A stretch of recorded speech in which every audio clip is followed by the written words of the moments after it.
Hi friends, எல்லாருக்கும் வணக்கம். எல்லோரும் எப்படி இருக்கீங்க? இன்றைக்கி வந்து ஒரு மார்னிங் ரொட்டீன் வந்துட்டு பார்க்கலாம்.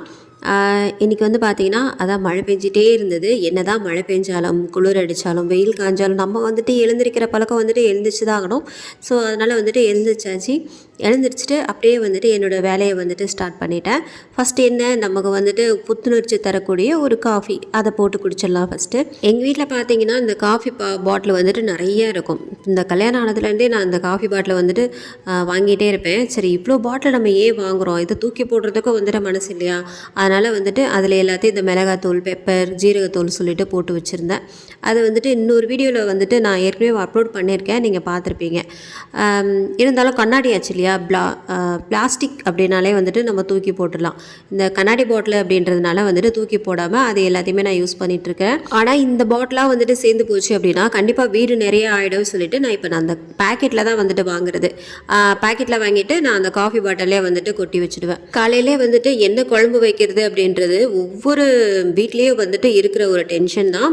ஆனால் நம்ம வீட்லேயுமே பார்த்திங்கன்னா அது நிறையவே வந்துட்டு இருக்கும். ஏன்னா காலையிலே நம்ம தான் வந்துட்டு சமைச்சாகணும். ஏன்னா எங்கள் வீட்டில் வந்துட்டு என்னை பொறுத்த வரைக்கும் நான் மட்டும்தான் வந்துட்டு கிச்சனுக்கு வந்து எல்லா வேலையும் வந்துட்டு பண்ணி ஆகணும்.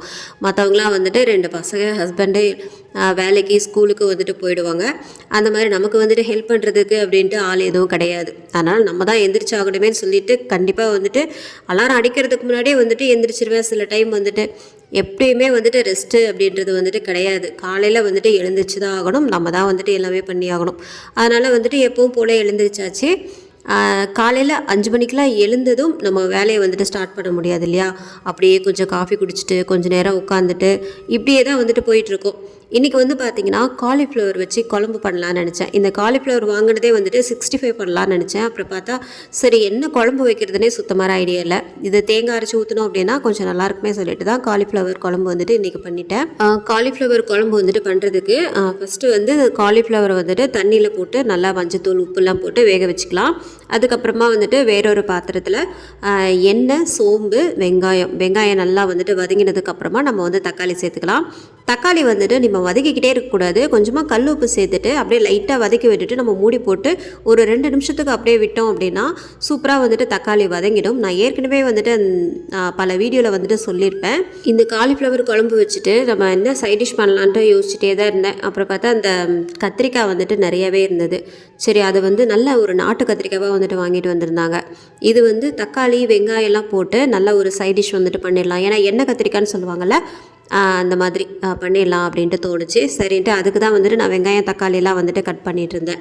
அப்புறம் வந்து இந்த காலிஃப்ளவர் வந்துட்டு ரொம்ப நேரம் வேக வைக்க தேவையில்லை. நம்ம ஜஸ்ட்டு அந்த ஒரு இந்த பூச்சிலாம் இருக்கும் பார்த்திங்களா, அது வந்து சுடு தண்ணியில் போட்ட உடனே வந்துட்டு போயிடும். அதுக்கப்புறமா நம்ம நல்ல தண்ணியில் அலசிட்டு அதுக்கப்புறமா வந்துட்டு இதில் சேர்த்துக்கலாம். ஏற்கனவே ஷார்ட் வீடியோவில் மிளகாப்பொடி எப்படி அரைக்கிறது அப்படின்றத அப்லோட் பண்ணியிருக்கேன். உங்களுக்கு தேவைப்பட்டது அப்படின்னா செக் பண்ணி பாருங்கள். இப்போ வந்து காலிஃப்ளவர் வந்துட்டு நல்லாவே வதங்கிடுச்சு. நம்ம ஏற்கனவே வந்துட்டு தண்ணியில் வந்துட்டு பாயில் பண்ணது எல்லாமே சேர்த்து நல்லாவே வதங்கிடுச்சு. அதனால் ஒரு 2 டேபிள் ஸ்பூன் அளவு குழம்பு பொடி வந்துட்டு சேர்த்துக்கலாம். நான் வந்து எந்த ஒரு மசாலாவுமே சேர்க்க மாட்டேன், குழம்பு பொடியை தவிர்த்து வேறு எதுவுமே வந்துட்டு சேர்க்கவே மாட்டேன். அவ்வளோதான். இதை நல்லா வந்துட்டு மிக்ஸ் பண்ணிக்கிட்டு தேவையான அளவு தண்ணி சேர்த்துக்கோங்க. ரொம்பவும் தண்ணியாக இருக்கக்கூடாது, கொஞ்சம் கிரேவி மாதிரி வரணும். அப்போ தான் நம்ம சாப்பாட்டில் பிசைஞ்சு சாப்பிடும்போது கொஞ்சம் நல்லாவே இருக்கும். அதனால் கொஞ்சமாக வந்துட்டு தண்ணி சேர்த்துட்டு, ஏன்னா தேங்காய் வேறு அரைச்சி ஊற்றணும் இல்லையா, இப்போ அந்த பச்சை ஸ்மெல்லாம் போகணும். அது வரைக்கும் வந்துட்டு மூடி போட்டு வச்சிடலாம். சைட்லேயே வந்து இந்த கத்திரிக்காய் தொக்கும் வந்துட்டு ரெடி பண்ணிடலாம். அதுக்கு வந்து ஒரு கடாயில் எண்ணெய் சேர்த்துக்கோங்க. நல்லெண்ணெய் தான் சேர்க்கணும், வேறு எந்த எண்ணெயும் சேர்க்கக்கூடாது. நல்லெண்ணெய் சேர்த்தா தான் வந்துட்டு ரொம்பவே நல்லாயிருக்கும். நல்லெண்ணெய் வந்துட்டு தேவையான அளவுக்கு கொஞ்சம் அதிகமாகவே சேர்த்துக்கலாம். ஏன்னா அந்த எண்ணெய் கத்திரிக்காய் தானே, அதனால் நல்லெண்ணெய் சேர்த்திங்க அப்படின்னா ரொம்பவுமே நல்லாயிருக்கும். எண்ணெய் கொஞ்சம் தாராளமாகவே சேர்த்துக்கலாம். சேர்த்துட்டு இதில் வந்து கடுகு, வெங்காயம் சேர்த்துக்கலாம். ஒரு 2 வெங்காயம் சேர்த்துட்டு கருவேப்பிலை சேர்த்துட்டு நல்லா வந்துட்டு மிக்ஸ் பண்ணிக்கோங்க. இந்த வெங்காயம் நல்லா வதங்கிட்டே இருக்கட்டும். நம்ம வந்து தேங்காய் பேஸ்ட்டு வந்துட்டு ரெடி பண்ணிக்கலாம். இந்த ஜீரகம் கொஞ்சம் அரை மூடி, தேங்காய் அரை மூடிக்கு கொஞ்சம் கம்மியாக எடுத்தால் போதும். கொஞ்சமாக ஜீரகம் சேர்த்துட்டு இதை வந்து நல்ல ஒரு ஃபைன் பேஸ்ட்டாக அரைச்சி எடுத்துகிட்டு இந்த காலிஃப்ளவர் குழம்புல வந்துட்டு சேர்த்துக்கோங்க. சேர்த்துட்டு இது ஒரு 5 நிமிஷம் வந்துட்டு கொதிக்க விடலாம். அவ்வளோதான். சைட்லேயே வந்துட்டு தக்காளி வந்துட்டு சேர்த்துட்டு உப்பு சேர்த்துட்டு நல்லா வந்துட்டு வதக்கி விடுங்க. இந்த கத்திரிக்காவுக்கு வந்து கொஞ்சமாக வந்துட்டு மஞ்சத்தூளும் சேர்த்துட்டு நல்லா வந்துட்டு மிக்ஸ் பண்ணி விடுங்க. அவ்வளோதான். இப்போ வந்து இந்த தக்காளி வந்துட்டு நல்லா வதங்கினதுக்கு அப்புறமா 1 டேபிள் ஸ்பூன் நான் வந்து குழம்பு தூள் சேர்த்துக்கிறேன். வேறு எந்த மசாலாவும் நான் சேர்க்கல. 2த்துக்குமே பார்த்தீங்கன்னா தெரிஞ்சிருக்கும், வேறு எந்த மசாலாவும் நான் சேர்க்கவே மாட்டேன். ஒரு மூடி போட்டு மூடி வச்சுட்டு இது வந்து ஒரு நல்ல ப்ரௌன் கலரில் நல்லா வந்துட்டு அப்படியே வதங்கி வரணும். சைட்லேயே வந்துட்டு நமக்கு குழம்புமே ரெடி ஆயிடுச்சு, காலிஃப்ளவர் குழம்பு. கடைசியாக கொத்தமல்லி மட்டும் சேர்த்துட்டு இறக்கிடுங்க. இந்த தக்காளி வெங்காயம் இதெல்லாம் வதக்கிக்கிட்டே நம்ம வந்து கத்திரிக்காய் வந்துட்டு கட் பண்ணிக்கலாம். ஏன்னா தண்ணியில் என்னதான் நம்ம தண்ணியில் வந்துட்டு போட்டாலுமே கத்திரிக்காய் என்ன ஆகும்னா அப்படியே வந்துட்டு ஒரு மாதிரி கருப்பு கருப்பாகிடும் இல்லையா. அதனால தான் வந்துட்டு தக்காளி வெங்காயம்லாம் வதக்கிட்டு இருக்கும்போதே நம்ம வந்து கட் பண்ணி தண்ணியில் சேர்த்துட்டு அப்படியே அலசிட்டு வந்துட்டு சேர்த்துக்கணும்.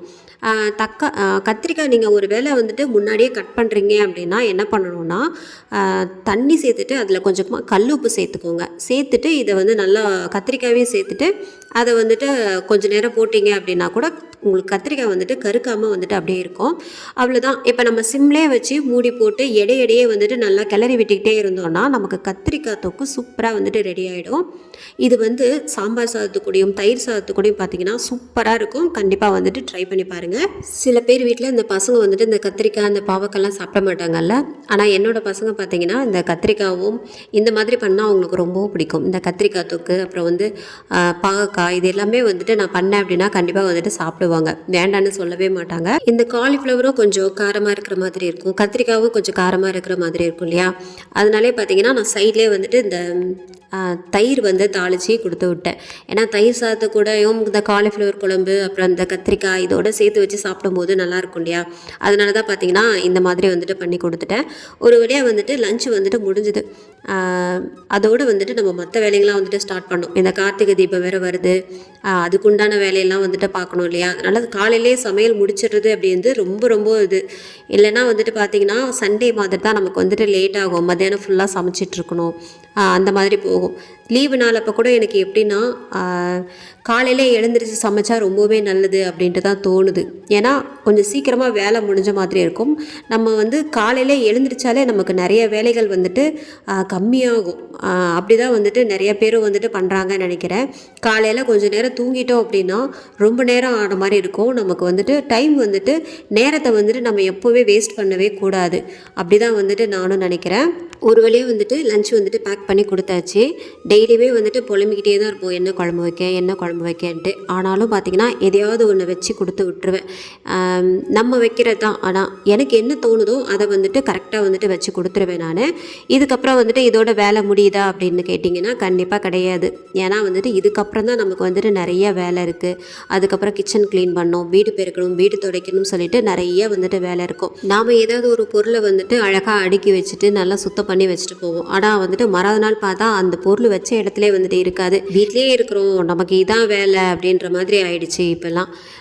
அவங்க களைச்சி போட்டாலும் நம்ம வந்துட்டு எடுத்து வைக்கணும். இதே தான் வந்துட்டு நான் பண்ணிகிட்டே இருக்கிறேன். அவங்கக்கிட்ட சொன்னால் கூட வந்துட்டு கேட்கவே மாட்டாங்க. என்ன பண்ணுறது, அதே வந்துட்டு பழக்கமாகிடுச்சு. சரி, பசங்களே பார்த்திங்கன்னா நம்ம வளர்க்குறதுல தான் வந்துட்டு இருக்குது. சாப்பிட்ட தட்டை வந்துட்டு எடுத்து வைக்கணும். பொம்பளை பிள்ளையாக இருந்தாலும் ஆம்பளை பிள்ளையாக இருந்தாலுமே வந்துட்டு அதுதான் பண்ணணும், அதுதான் வந்துட்டு சொல்லி கொடுக்கணும் நம்ம. ஏன்னா வந்து அவங்க வளர்ந்ததுக்கப்புறமும் வேறு இடத்துல தங்கினாலோ இல்லை வேலை விஷயமா வெளியில் போனாலும் வந்துட்டு அந்த பழக்கம் வந்துட்டு அவங்களுக்கு வந்துட்டு இருக்கும். இந்த எண்ணெய் ஜார்லாம் நான் வந்துட்டு ஸ்டெயின்லெஸ் ஸ்டீலில் தான் வந்துட்டு வச்சுருந்தேன். அது வந்து கழுவியே பார்த்திங்கன்னா 1 மாதத்துக்கிட்ட ஆகுது.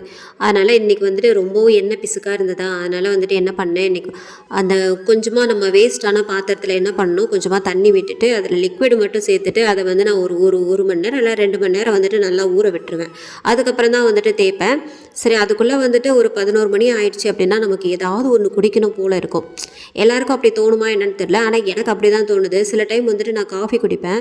சரி, காஃபி அன்றைக்கி தவிர்க்கலாமேன்னு சொல்லிட்டு தான் இந்த ஜூஸ் வந்துட்டு குடிக்கலாம் அப்படின்ற மாதிரி எனக்கு தோணுச்சு. சரின்ட்டு இந்த சாத்துக்குடி வந்துட்டு இருந்தது. அதனால் இது வந்துட்டு பிளாஸ்டிக் தான். நான் ஸ்டெயின்லெஸ் ஸ்டீலில் வந்துட்டு கேட்டிருந்தேன் ஹஸ்பண்ட் கிட்ட. ஆனால் வந்துட்டு ஸ்டெயின்லெஸ் ஸ்டீல் வந்துட்டு இல்லை அப்படின்ற மாதிரி சொல்லிட்டாங்க. அதனால் பிளாஸ்டிக்கில் வந்துட்டு வாங்கிட்டு வந்திருந்தாங்க. இன்னும் வெளியில் எங்கேயாவது போனால் ஸ்டெயின்லெஸ் ஸ்டீல் வந்துட்டு கண்டிப்பாக வந்துட்டு ஜூஸர் இது வந்துட்டு வாங்கணும். இதை விட பெருசாலாம் வந்துட்டு வந்திருக்கு பார்த்தீங்களா. இந்த சாத்துக்குடி ஆரஞ்சு பழம்லாம் வந்துட்டு வெறும் சக்கை மட்டும்தான் வெளியில் வருது, ஜூஸ் வந்துட்டு கம்ப்ளீட்டாக வந்துட்டு வெளியில் வந்துடுது. அந்த மாதிரிலாம் வந்துட்டு இருக்குது. ஆனால் நமக்கு வந்துட்டு நிறைய யூஸ் ஆகாது அப்படின்றதுனால தான் நான் வாங்கலை. இதுவே போதும் அப்படின்றதுனால விட்டாச்சு. ஏன்னா அது வந்து டெய்லி ஜூஸ் குடிக்கிறவங்களுக்கு தான் வந்துட்டு அந்த மாதிரி. நம்ம எப்போவாவது ஒரு டைம் வந்துட்டு ஜூஸ் குடிப்போம். இப்போ வந்து பனிக்காலமா இல்லை மழைக்காலமா அப்படின்னே வந்துட்டு எனக்கே டவுட்டாக இருக்குது. ஏன்னா பனியும் பெய்யுது, மழையும் பெய்யுது, அந்த மாதிரி தான் வந்துட்டு இருக்குது இங்கே கோயம்புத்தூரில். இந்த ஸ்டெயின்லெஸ் ஸ்டீல் இல்லாமல் இந்த பாட்டிலில், கண்ணாடி பாட்டிலில் வந்துட்டு எண்ணெய் பாட்டிலெல்லாம் வாங்கி வச்சுக்கிறாங்கல்ல, அது கொஞ்சம் எனக்கு பயம். எனக்கு எங்கேயாவது வலிக்கு விட்டுருமோ, விழுந்து உடஞ்சிருமோ அப்படின்ட்டு கொஞ்சம் பயமாகவே இருக்குது. ஆனாலும் நம்ம கண்ட்ரோல்லே இருக்கோம், நம்ம மட்டும் தான் சமைக்கிறோம் அப்படின்றதுனால அந்த பாட்டிலுமே பார்த்திங்கன்னா வாங்கலான்னு தான் இருக்கேன். வாங்கிட்டு அது எப்படி இருக்குது அப்படின்னு யூஸ் பண்ணி பார்த்தா தான் தெரியும். நம்ம அப்படியே பயந்துகிட்டே இருந்தால் ஒன்றுத்துக்கும் வேலைக்கு ஆகாது. எதையுமே பார்த்திங்கன்னா இறங்கி வந்துட்டு செய்யணும். இந்த சின்ன விஷயம் மட்டும் கிடையாது, எல்லாமே வந்துட்டு நம்ம மனசை பொறுத்து தான் வந்துட்டு இருக்குது அப்படின்றது வந்துட்டு என்னோடய கருத்து.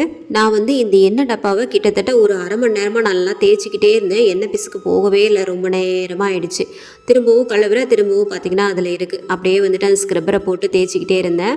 அன்றைக்கி பார்த்திங்கன்னா வெளியில் வந்துட்டு மழை பெஞ்சிட்டே இருந்ததுனால என்னால் வெயிலில் காய வைக்கவே முடியல. அதனால் உள்ளேயே வந்துட்டு தொடச்சி அப்படியே வந்துட்டு வச்சுட்டேன், காய வச்சுட்டேன். சரி, நான் மறுநாள் வந்துட்டு நம்ம வந்துட்டு எண்ணெய் ஊற்றிக்கலாம் அப்படின்ற மாதிரி அப்படியே வந்துட்டு வச்சுட்டேன். இந்த பிரம்ம முகூர்த்தம் அப்படின்ட்டு எனக்கு ஒன்று இருக்குதா அப்படின்றதே வந்துட்டு எனக்கு தெரியாது. இப்போ வீடியோ பார்க்குறப்ப தான் வந்துட்டு ரீசெண்டாக வந்துட்டு பார்த்தேன். பிரம்ம முகூர்த்தம் அப்படின்னாலே நம்ம 4 to 5:30 மணிக்குள்ளே வந்துட்டு குளிச்சுட்டு விளக்கேற்றலாம் அப்படின்ற மாதிரி சொல்லியிருந்தாங்க. பெரியவங்களாம் வந்துட்டு சொல்லியிருந்தாங்க. இந்த மாதிரி ஒரு 5 தேவதைகள்லாம் வருவாங்க, சாமிங்கள்லாம் வருங்க, அப்போ வருவாங்க அப்படின்ற மாதிரி சொல்லியிருந்தாங்க. அப்போ வந்து நம்ம அந்த 5 விளக்கு வந்துட்டு ஏற்றணும் அப்படின்ற மாதிரியும் சொல்லியிருந்தாங்க. இது வந்து ட்ரை பண்ணலான் இருக்கேன். என்னால் முடியுமா என்னன்னு தெரியல. அப்படி முடிஞ்சது அப்படின்னா நான் கண்டிப்பாக வந்துட்டு அதை வந்துட்டு ஒரு வீடியோவாக வந்துட்டு எடுத்து போடுறேன். ஏன்னா நான் வந்துட்டு 5 மணிக்கு எழுந்திரிச்சிட்டு அப்படியே வந்துட்டு சமையல் கட்டு போயிட்டு காஃபி போட்டுட்டு அப்படியே வந்துட்டு சமையல் வேலையை வந்துட்டு செய்ய ஆரம்பிப்பேன். ஆனால் வந்து 4 மணிக்கெல்லாம் எழுந்திரிச்சு குளித்து முடிச்சுட்டு அந்த வேலையை வந்துட்டு அப்படியே வந்துட்டு ஸ்டார்ட் பண்ண முடியுமா அப்படின்னு எனக்கு தெரியல. நான் வந்து நெக்ஸ்ட் வாரத்துலேருந்து ட்ரை பண்ணலான்னு நினைக்கிறேன். காலையில் எழுந்திரிச்சாலும் நமக்கு வந்துட்டு யூடியூப்பும் போடுறோம் இல்லையா, அந்த விலாகை வந்துட்டு எடிட் பண்ணணும், ரொம்ப வேலை வந்துட்டு அதிகமாகவே இருக்கும். அதனால் அந்த வீடியோ வந்துட்டு என்னால் முடியுமான்னு தெரியல. நான் ஒரு கன்ஃபார்மாக வந்துட்டு சொல்லலை. பிரம்ம முகூர்த்தத்தில் வந்துட்டு எழுந்திரிச்சு விளக்கேற்றி நம்ம குளிச்சுட்டு விளக்கேற்றணும் அப்படின்னா நம்ம நினச்சது நடக்கும் அப்படின்ற மாதிரி சொல்லியிருக்காங்க. நம்மளும் வந்துட்டு ட்ரை பண்ணி பார்க்கலாமே அப்படின்ற மாதிரி தான் தோணுது. முடியும் அப்படின்னு நினச்சா வந்துட்டு முடியும் தான், பார்ப்போம். இந்த விலாக் வந்துட்டு சரி சீக்கிரமாக முடிக்கலாம் அப்படின்னு நினச்சேன். அப்போ தான் ஈவினிங் தான் வந்துட்டு இந்த அமேசானில் ஆர்டர் போட்டிருந்தேன். இந்த ஸ்டாண்ட்லாம் வந்துட்டு வந்திருந்தது. இது வந்து ரொம்ப நாளாக வந்துட்டு வாங்கணும்னு நினச்சிட்டு இருந்தேன். நம்ம ஏதாவது ஒரு பொருள் வாங்கணும் அப்படின்னா மாதம் தான் வந்துட்டு கண்டிப்பாக வாங்க முடியும். மொத்தமாக வந்துட்டு யாராலே வந்துட்டு வாங்க முடியாது இல்லையா. அதுவும் நடுத்தர குடும்பம் அப்படின்னாலே சுத்தமாக வந்துட்டு முடியாது அவங்களுக்கு. அதனால் வந்துட்டு சரி, இது ரொம்ப நாளாக வந்துட்டு கேட்டுகிட்டே இருந்தேன் ஹஸ்பண்ட் கிட்ட. அவர் தான் வந்துட்டு ஆர்டர் போட்டிருந்தாங்க. இது வந்து பார்த்திங்கன்னா ஒரு 2 ஸ்டாண்டு உள்ள ரேக் தான். இது வந்து சரி ஏதாவது பொருள் வந்துட்டு வாங்கி வச்சுக்கலாமே அப்படின்ட்டு வாங்கிட்டேனே தவிர இதில் என்ன வைக்கிறது அப்படின்றது எனக்கு சுத்தமான ஐடியா இல்லை. நான் வைக்கும்போது பார்த்திங்கன்னா வீடியோவில் வந்துட்டு கண்டிப்பாக காட்டுவேன். அப்புறம் இந்த கார்னர் ஸ்டாண்டும் வந்துட்டு வாங்கியிருந்தேன். சரி, இதுலேயும் பார்த்திங்கன்னா என்ன வைக்கிறதுன்னு ஐடியா இல்லை. அதிலே பார்த்திங்கன்னா கொடுத்துருந்தாங்க, இந்த செராமிக் ஜார்லாம் வைக்கலாம், அப்புறம் வந்துட்டு சப்பாத்தி கட்டை, இந்த மாதிரி நம்ம கல்லாம் வச்சுருக்கோம்ல அதெல்லாம் வைக்கலான்ற மாதிரி கொடுத்துருந்தாங்க. இந்த விலாக் உங்களை எல்லாருக்கும் பிடிச்சிருக்குன்னு நினைக்கிறேன். வேற ஒரு நல்ல விலாகில் சந்திக்கிறேன். அது வரைக்கும் பாய்.